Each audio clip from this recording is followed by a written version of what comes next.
YSR Congress party నుంచి వరుస పెట్టి నేతలు వెళ్ళిపోతున్నటువంటి పరిస్థితి. ఒక పక్కన చూసుకున్నట్లయితే గుంటూరు మాజీ ఎమ్మెల్యే మద్దాల గిరి వెళ్ళిపోయారు, పొర్నూరు మాజీ ఎమ్మెల్యే కిలార్ రోసయ్య వెళ్ళిపోయారు. ఆ తర్వాత చూసుకుంటే పిఠాపురం పెండెన్ దొరబాబు, అలానే ఏలూరు ఆళ్ల నాని లేదా ఆళ్ల కాళీ కృష్ణప్రసాద్, వీళ్ళతో పాటు ఇద్దరు ఎంపీలు వెళ్ళిపోయారు.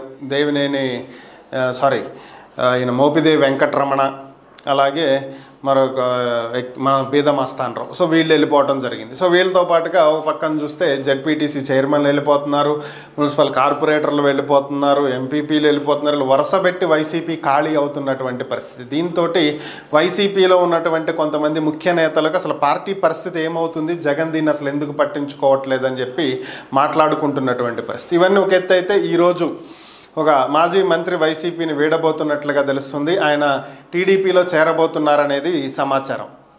వైఎస్ఆర్ కాంగ్రెస్ పార్టీ నేత సిద్ధ రాఘవరావు ఈరోజు చంద్రబాబు నాయుడిని ఆయన కలవటం జరిగింది. సో సిద్ధ రాఘవరావు ఆయన సోదరులతో కలిసి ముఖ్యమంత్రి చంద్రబాబుని కలిసి వరద బాధితుల సహాయార్థం సీఎం రిలీఫ్ ఫండ్కి 50 లక్షల రూపాయలు డొనేషన్ కూడా ఇవ్వడం జరిగింది. ఈ సందర్భంగా వచ్చినటువంటి చర్చల్లో ఆయన టీడీపీలో చేరటానికి మార్గం సుగమమైనట్టు చంద్రబాబు ఓకే చెప్పినట్లుగా కూడా ఒక వార్తలు అయితే వస్తున్నాయి.